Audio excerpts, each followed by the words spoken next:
Okay, so welcome to today's Mitake Tuan online PD reading seminar.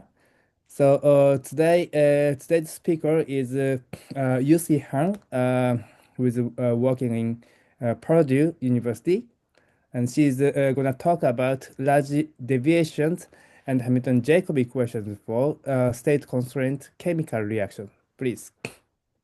Thank you very much for the introduction. Hi, everyone.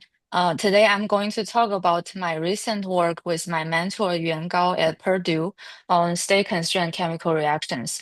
So in particular, we will use Hamilton-Jacobi equations to establish the large deviation principle result.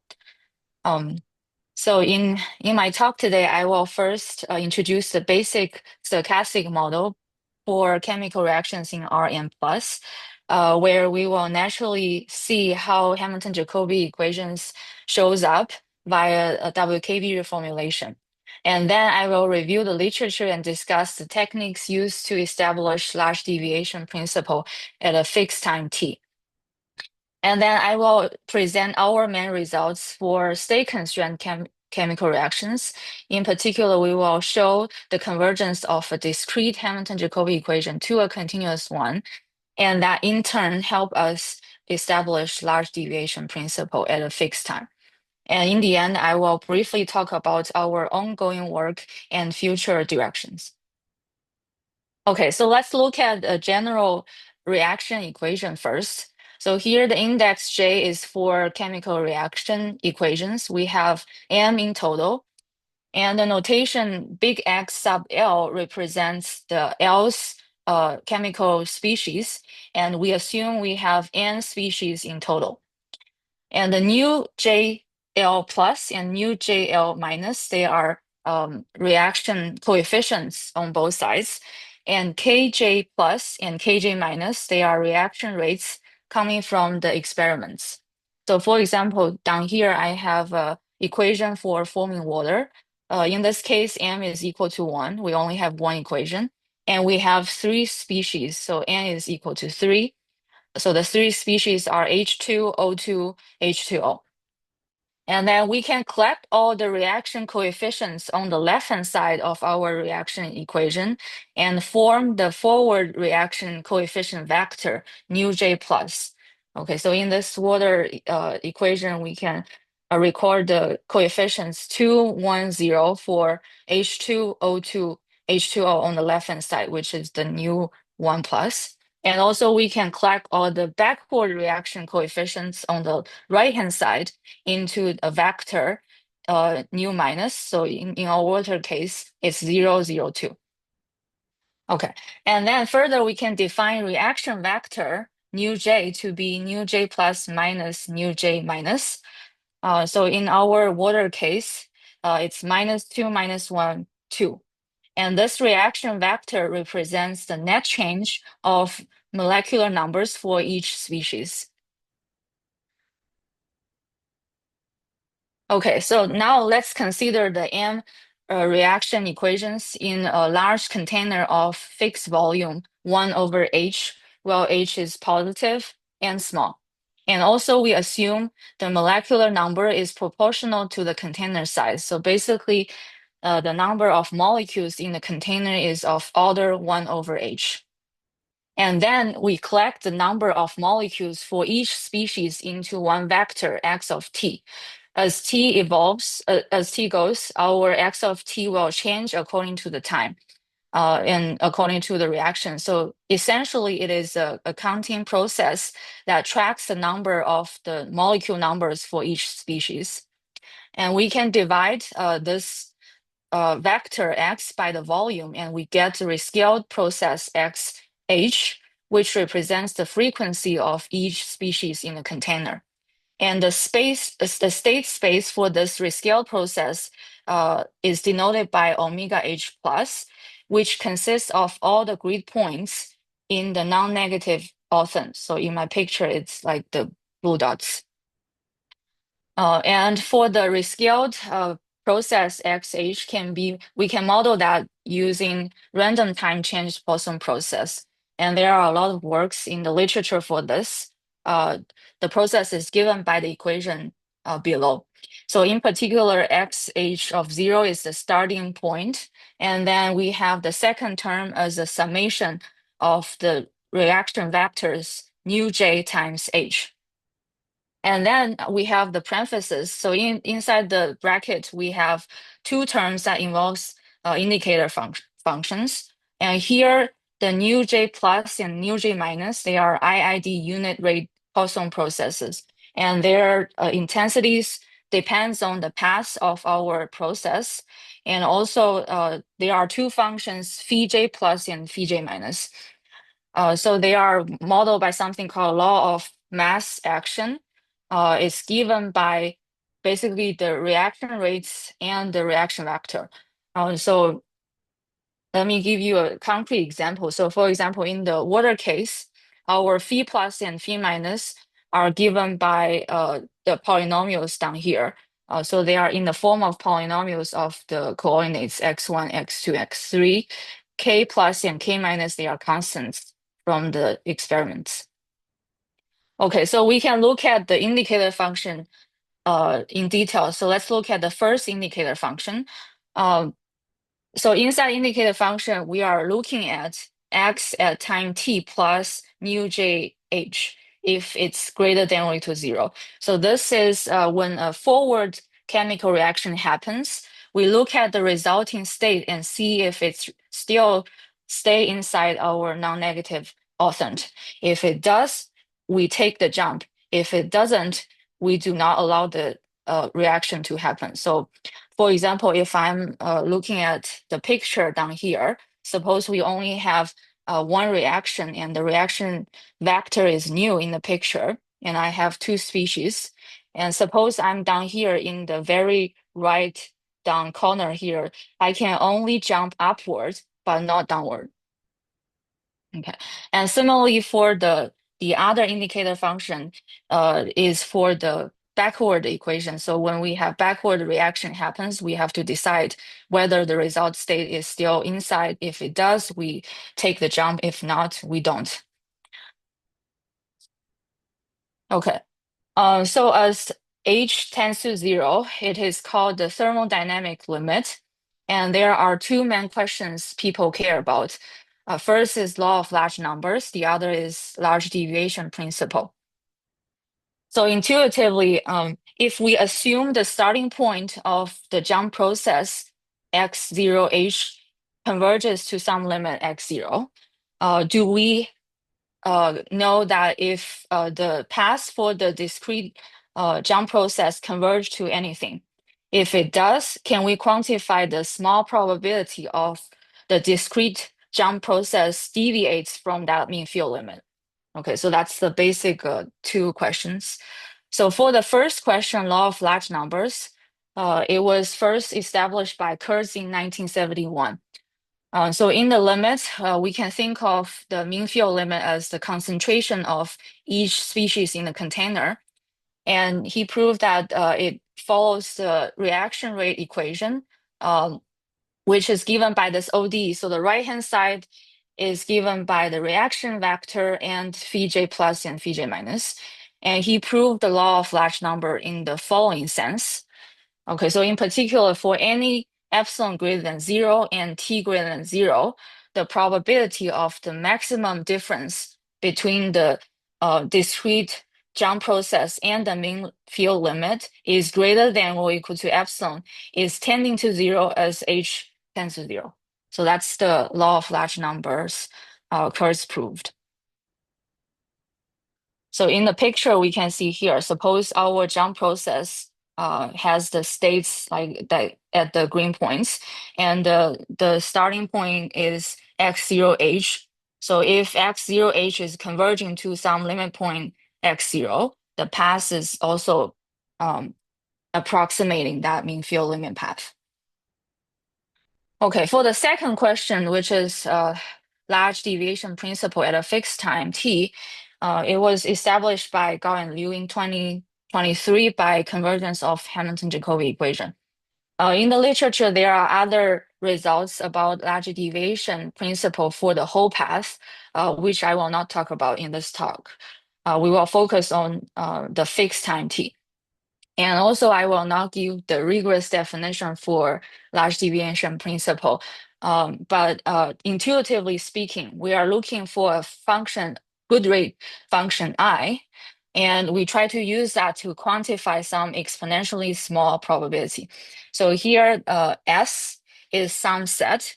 We can think of S as a set that is far away from the mean field limit. And this good rate function I can give us some estimates about exponentially small probability of us seeing our jump process inside the set. Okay, so this is the intuitive explanation for the large deviation principle.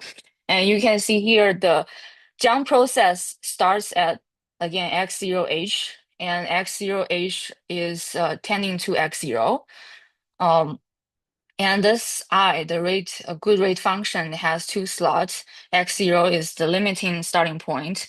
Y is taking value in the far away side S, and this is the infimum of our good rate function. And I here is sort of like a cost function, as we will see in a second. All right, so the idea they use is to look at the WKB reformulation of the backward equation of the rescaled jumping process. And the WKB of the backward equation actually give rises to a discrete Hamilton-Jacobi equation. They prove the convergence of the discrete one to a continuous one. And together with something called inverse variance lemma, they establish both the law of large numbers and large deviation principle. We will review their arguments in a second, and then after that, we will move on to our results because we will be following exactly, basically similar framework.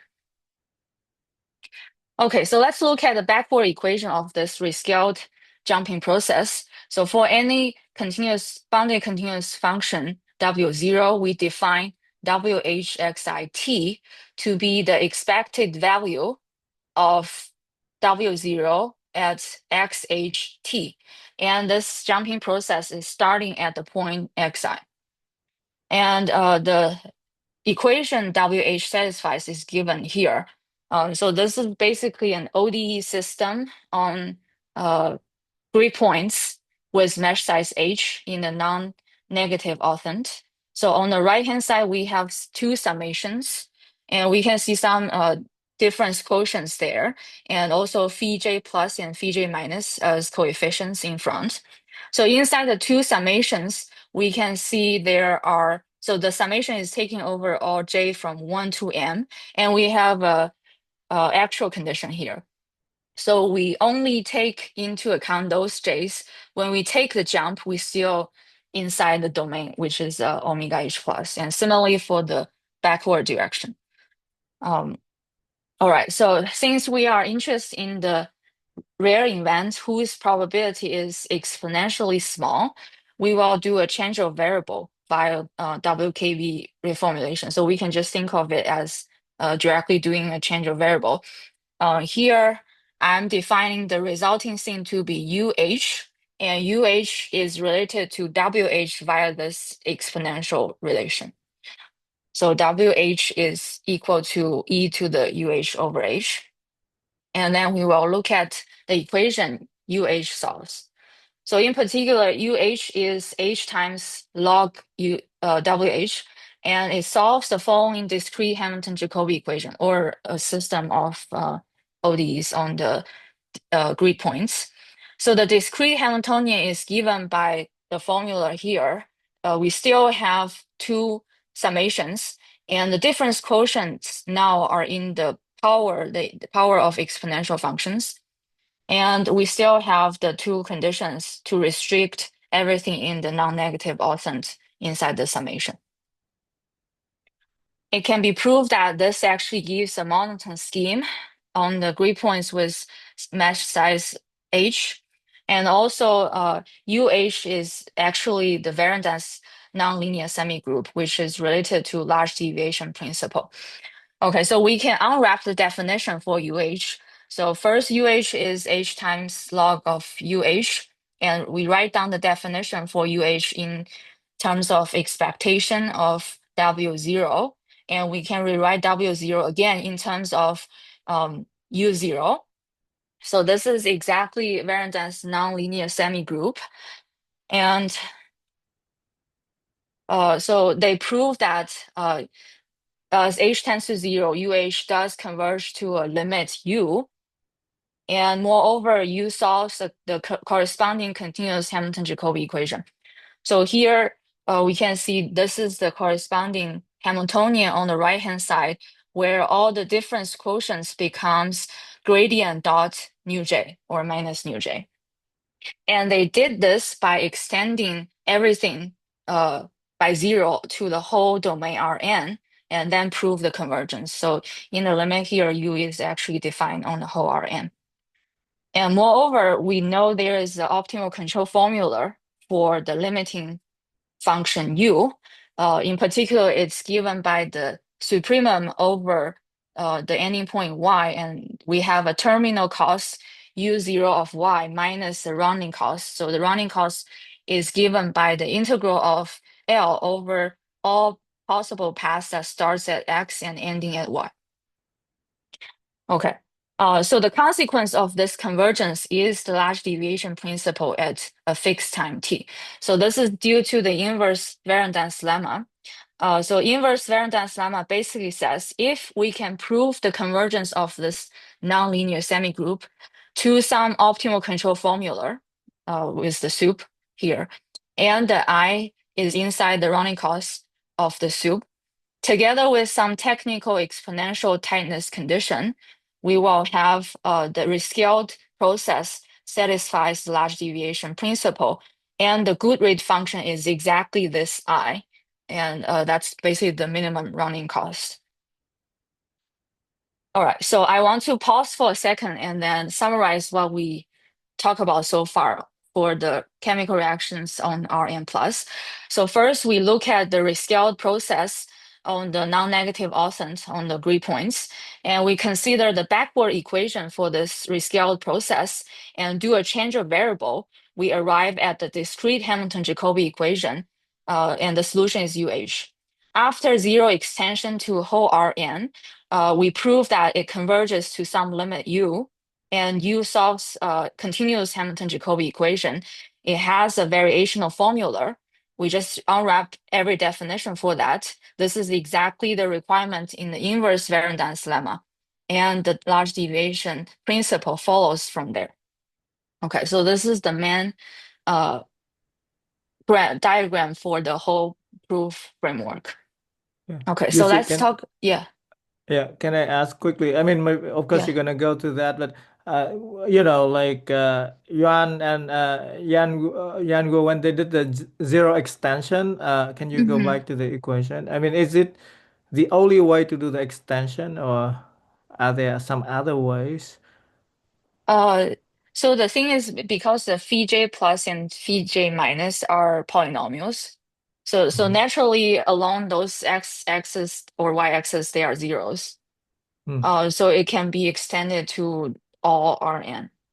Hmm. Okay, got it. Okay, thank you. Yeah. Yeah. Thank you for the questions. Any other question?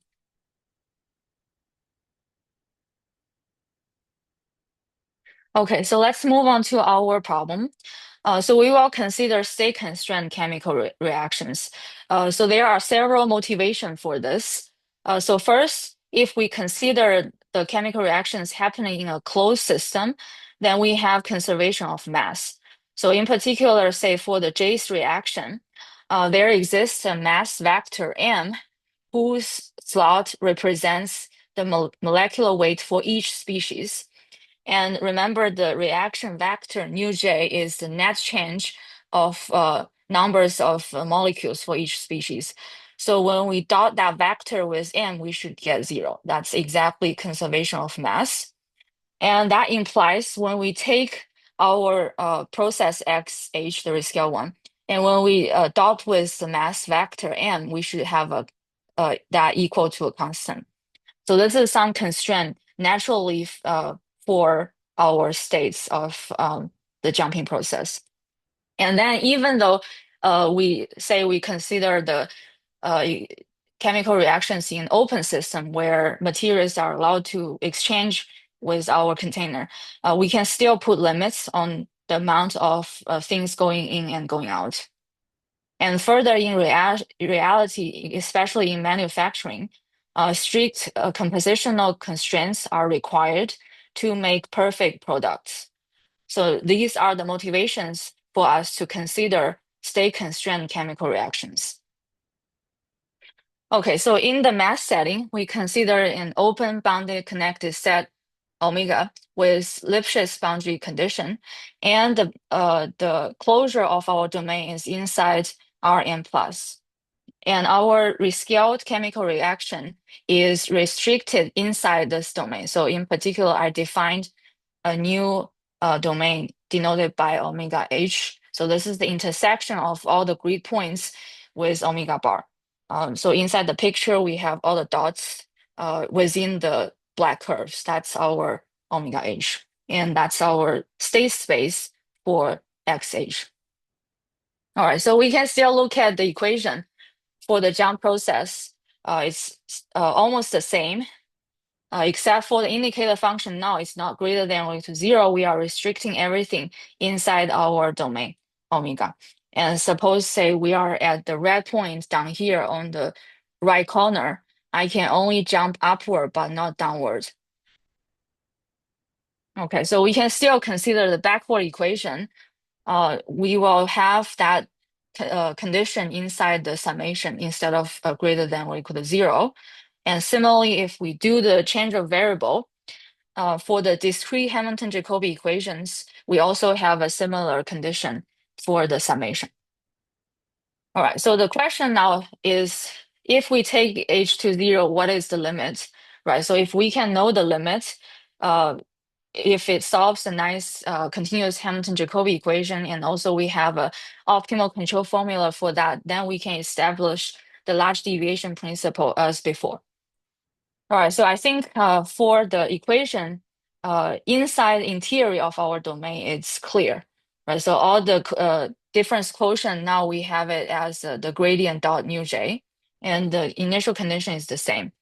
But the question is, what is the boundary condition for t greater than 0? For the discrete case, if we look at the equations at the top, they are self-contained. So the well-postness is well established. So there's no actual condition for t greater than 0 on the boundary. It's actually implicit inside the requirement for that summation. But for us, in the case of limit, we have to decide what is the correct boundary condition. Okay, before I do that, I want to briefly mention some properties for this Hamiltonian on the right-hand side. So this Hamiltonian is defined by the summation, and it consists of phi j plus and phi j minus. P shows up in the power of exponential, and we have all the dot product with nu j. And this Hamiltonian is actually only strictly convex and coercive in the subspace spanned by nu j, right? So if we consider some direction that's perpendicular to each nu j, then it's not strictly convex or coercive. And we have a similar results for L. So the Lagrangian is also strictly convex inside the span of nu j, and it's non-negative, and it's only finite when we restrict S inside the span of nu j. Okay, so this is just some quick properties of this Hamiltonian. Let's go back to the main question. What's the boundary condition for this? Perhaps we can think of this problem via the optimal control formula for UH and U. All right, so here I have a variational formula for UH. I won't talk about the detail for this, just briefly about what everything is. So here the optimal control problem is trying to maximize some cost function over V and P. So V is actually our control. P is probability density of some jump process.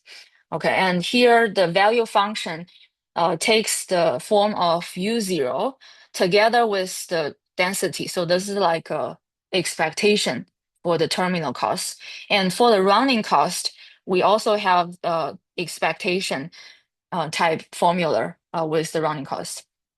And then for the density, we require to satisfy the following master equation. So P dot is equal to the whole expression on the right-hand side. So basically on the right-hand side, V times phi is the transition rate. Okay, phi is phi has some formulas, so I won't talk about that. But V is the control we got to choose. So basically we choose the right V to adjust the transition rate to maximize the formula, the cost function at the top. And besides, the density is concentrated on the point XL when t is equal to 0. And we restrict the density to be inside our bounded domain. And the last line here is just some technical conditions so that we make sure the probability is 1. Yeah, so that's not very important. But the key thing here is we are restricting everything inside our domain. And then naturally, we might think of the corresponding continuous version, which is instead of all the probability density, we have a path. And we still consider the corresponding terminal cost together with running cost. And we consider all the paths inside the domain, omega bar, and that starts at x. And this is actually the solution to the state constraint problem, where the boundary condition is given by an inequality. So here I wrote down the equation. So basically for t greater than 0, we require the partial u with respect to t is equal to 0 in the interior of omega and is less than or equal to the right-hand side on the boundary of our domain. Okay, so this seems very plausible. Maybe in the limit, this is indeed what we want. But actually, this is not true. And we have a concrete example that shows the limit does not satisfy the state constraint problem. And actually, I think the intuition is coming from, again, the optimal control formula for the discrete case. I didn't really say this, but this phi, the original transition rate, only happens along the direction of reactions, reaction vectors. So it doesn't really go everywhere. So it's going only along the direction of reactions. So it's not exactly like state constraint where the path can go anywhere in any direction as long as everything is inside. Okay, so then how can we handle this problem? Let's think of a simpler case where we only have one reaction. Maybe we have more than 2 species. So here I only draw the picture in 2D for simplicity. So the same argument can work if we have more species. Okay, so we still have the problem where x0h is converging to x0. And we can look at the discrete Hamilton-Jacobi equation. This time there's no summation because we only have one equation. And we also have the indicator functions there. And if we look at this equation again, suppose I'm looking at my function value UH at xi. The right-hand side of this equation only depends on the function value when I step away from this point in the direction of nu and nu minus. Okay, so it's not affected by any other point outside the line passing through xi in the direction of nu. So for example, if we look at the picture on the down right here, right, suppose my xi is the green point in the middle, then the function value at this point is only affected by the green points on this red line. It's not going to be affected by anything else. All right, so the next natural idea is we are going to restrict everything on this line. So we define the maximum closed line segment in the direction of nu that contains x0, which is the limiting starting point by S0. So every point inside S0 will be in the form of x0 plus some amount of nu.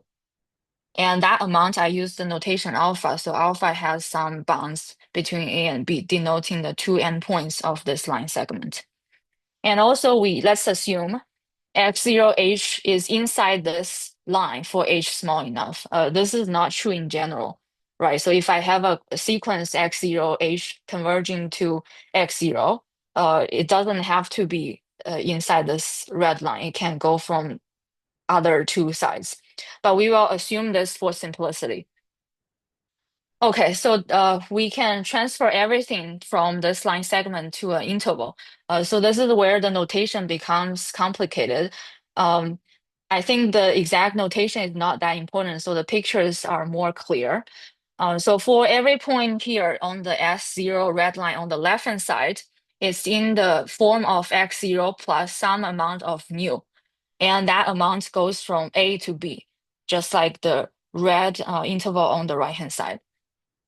Okay, for the grid points, they are in the form of x0 plus r plus kh times nu. So I introduce the little r here because when we do the grid points, it's not exactly like centered around x0. It can be shifted a little bit, right? And then add a multiple, integer multiple of h. So I introduced this little r to indicate that the grid points can be shifted a little bit away from x0. All right, and then for different k, I have different grid points. So I mark them in the interval on the right-hand side with the the yellow color. And I have two special notations for the integer on the two endpoints. So I call them k sub a rh and k sub b rh. The notation is not important. So there are two special guys on two endpoints. And then I call the discrete grid points name omega r h tilde. So that's the domain for my discrete things on the interval. All right, so I can rewrite everything according to this, even though the notation is very complicated. But I'm just defining a new function WRH in terms of UH, where the slot inside WRH is R plus alpha H. That's the discrete value inside the interval. And that corresponds to the value of UH evaluated at x0 plus that amount times nu. All right, I can rewrite the whole equation. Also, I have to change phi plus phi minus into the similar form. And also the initial value, I use U0 and then rewrite it into W0. So the whole equation now is on the yellow points in the picture. So what we did is we showed in the limit as h tends to 0, this actually converges to the following continuous Hamilton-Jacobi equation. So this is actually a Newman boundary condition for t greater than 0. So this is our first result. So I will briefly talk about the proof idea. So the proof idea is we look at the upper semi-continuous envelope and lower semi-continuous envelope of the discrete guys, define them to be W upper bar and W lower bar. And we show that they are sub-solution and super solution to the limiting equation. And then using the comparison principle. So I will briefly show the arguments for the sub-solution. So it's quite standard for the sub-solution test. So we take a test function phi that attaches W bar at some point alpha 0 and T0. It's a strictly local max. And we can find a sequence that converges to alpha 0 and T0. And at those points, we have local max of the discrete guys minus 5. And then due to the monotonicity of the discrete Hamiltonian, we have the correct equation for the discrete points. And you can see here still we have the indicator functions. And there are several situations. The first situation is the simplest case where the limiting point alpha 0 is inside the interior. Whereas n goes to infinity, in the end, all the discrete points are inside. They are not at the two ends. So we will include the two terms. So we have the equation less than or equal to 0 with both phi plus and phi minus. And then the trickier case is when the limiting point alpha 0 happens to be on one of the two endpoints. So let's say it happens to be on the left point A. Then by the definition of viscosity subsolution, we need to show the minimum of the equation, the left-hand side of the equation, and also the derivative less than or equal to 0. So here the minus derivative is like the outward normal dot with the derivative. Okay, so still there are two situations. The first situation is suppose somehow for the discrete guys, they happen to be always inside, not at the endpoints. So the two phi plus phi minus, they are both there in the equation. So when we send to limit, we have the full equation less than or equal to 0. The trickier case is when we have alpha n, which is the sequence that happens to be on the end point of our discrete points. Then when we look at the equation with the indicator function, we only have phi plus, not phi minus. And then when we send to the limit, we only have this term. And then we need to discuss what happens. So if we have, say, we bring in phi minus, if we still have less than or equal to 0, we are done. If we don't, say, when we bring in phi minus, somehow it's greater than 0, then when we can compare this two equations and conclude that the introduced phi minus term is positive, which implies the derivative on the exponential power is less than 0. So this is exactly where the Newman boundary condition kicks in. So this is where when we don't have the full equation, but only have phi plus. Okay, Yeah, so this is yeah. Yeah, can I ask you, basically, when you bring in the phi minus term, essentially, can I understand it like when you bring in that term corresponding to the vector, when you say about the compatibility condition, that terms when it's brought in corresponding to the direction that the reaction is happening, and that's why you have the Neumann boundary condition. Meaning that Uh, in a general case, when you bring in more terms, then it could be like corresponding to exactly the direction that you have to come at compatibility.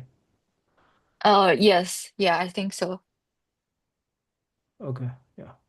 Yeah, we can discuss more. Thank you. Yeah, great. Okay, thank you for the question. All right, so then we prove the convergence, and in the limit, we do have a variational formula. Because in the limit, we know the boundary condition is Newman, so we can write down something called Scarlett problem. So instead of one path, we have three things. So eta is actually the actual path, but we have like proposed velocity v and also adjustment L. And they satisfy a more complicated system. Which I will not talk in detail, but the main thing here is we have a formula for the limit solution, and also we have the I function here. That's the good rate function in a second for our large deviation principle. Okay, so our second result is the large deviation principle along the red line we just saw. And the good rate function is in terms of the running cost we just see in the formula for the Newman boundary problem. Okay, so the proof is quite straightforward. We just unwrap, right? So we prove this convergence just now. And then on the left, we write down the nonlinear semigroup, the very dense nonlinear semigroup, which is we are looking at the process that starts at RH plus alpha 0H, and that converges to our limit, which is 0 because x0 in our graph is centered at my alpha value at 0. And then we write down the optimal control formula for W and rewrite it inside S0. So we arrive at the good rate function I. And then we want to answer more general question. Just now our X0H has to be inside the red line. So for the general case, X0H can be outside the red line when approaching X0. Then we have to assume more. So we have to assume the domain is convex. This is because, so for example, on the left-hand side, we have a non-convex domain. Say x0 is the limiting starting point for the path. And then our x0h is a little bit away, one step away from this red line. But the state space for x0h here is only the upper half. But for x0, the path can go down there. So for a very small step, there is a big discrepancy. So we want to avoid that situation. So we assume the domain is convex. And how can we prove that the convergence from, say, the right-hand side of x0? We introduce a new direction, new perp. All right, so we can rewrite x0h in the form of x0 plus some constant beta times new perp plus r times new. So basically, it's very similar to the situation before, but we have an actual term beta new perp. Okay, so we just shift the path a little bit to the right-hand side, and we can define the similar grid points on the green line. We call it omega tilde beta RH, and also we have the whole interval. When we project onto the interval, we have the endpoints A sub beta and B sub beta. Okay, so we want to prove the convergence of x0h of the discrete guys at x0h to the continuous one at x0. So the idea is I try to draw the 3 points also on the red line. And because omega is convex, so the two intervals lengths are similar. So for the green line segment and the red line segment, they are close, the lengths. And the number of grid points will be similar. So they are about the same order. And then let's call the discrete solutions on the green line W beta RH and the discrete guys on the red line to be WRH. We need to use some non-expansive property of the resolvent problem. But together with that and the fact that number of grid points are similar on two lines, then the discrete guys, the values are close. Okay, so when I say they are close, I mean, think of the situation when the number of grid points are exactly the same. And then I mark the grid points by the same mark, like 1, 2, up to n. And I look at the corresponding pair, in the picture, like the closed two pairs, yellow dots. So the values at those points are close. And then by theorem 1, we know the dots on the red line is close to the continuous one on the red line. And then with this fact, we can establish the limit of the discrete guys coming from the other side. Okay, so this is our third result where we showed the convergence is on the whole domain, not only inside that red line. And the limit is the same, and it's restricted on that red line. And we can also still unwrap the definition for the convergence and find the Goodrich function on the whole domain. And then in the end, I will briefly talk about our ongoing work and the future direction. So currently, we are working on the higher dimensional case. That is when m is greater than 1. So far, so in the previous slides, we only look at m is equal to 1, right? We use the projection idea, but we are trying to look at the problem in higher dimension. And we think it's a generalized Newman type boundary condition in the limit. And then besides this, we can also consider the degenerate case. So just now the domain is uniformly bounded away from the two axes, right? So the phi j and phi j plus and phi j minus, they are non-zero. If our domain touches the x-axis, say, then we have a degenerate case for the Hamiltonian, and that's also a future direction for this problem. And I think that's the end of my talk. Thank you very much for your attention.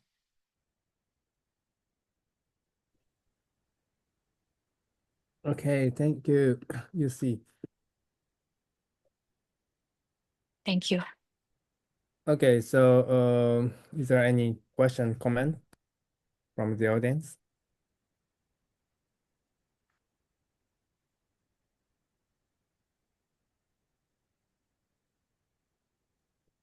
Yeah, I have two questions. Of course Yes, we can discuss more, but yeah. So I want to come back to exactly the question I asked you when you have the thing on the boundary from the discrete to the continuous case.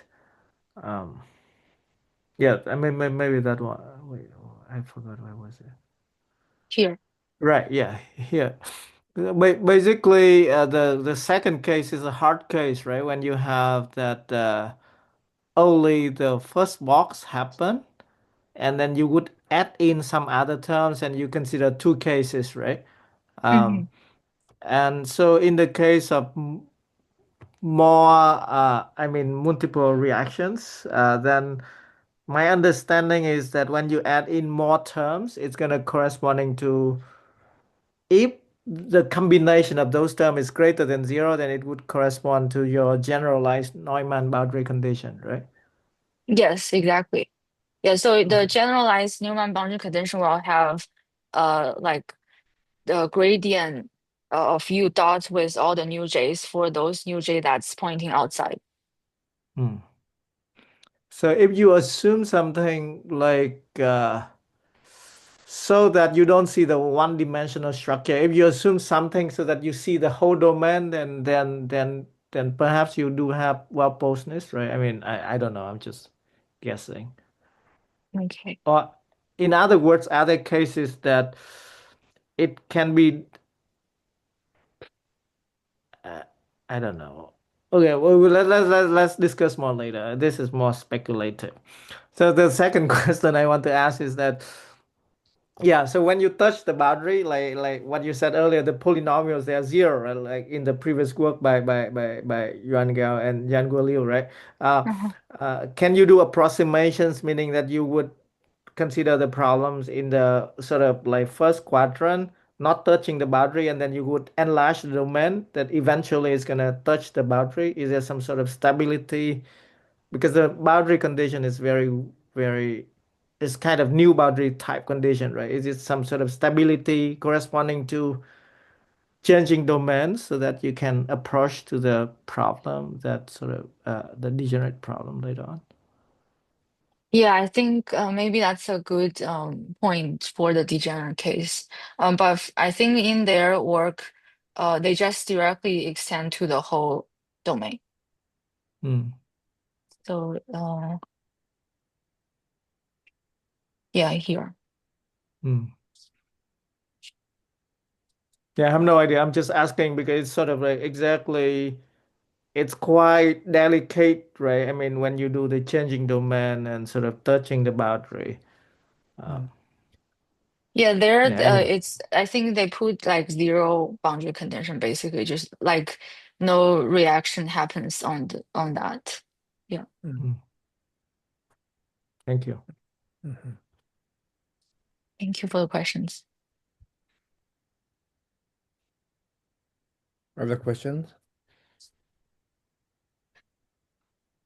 Okay, so if not, let's thanks, Yuxi. Thank you. Thank you.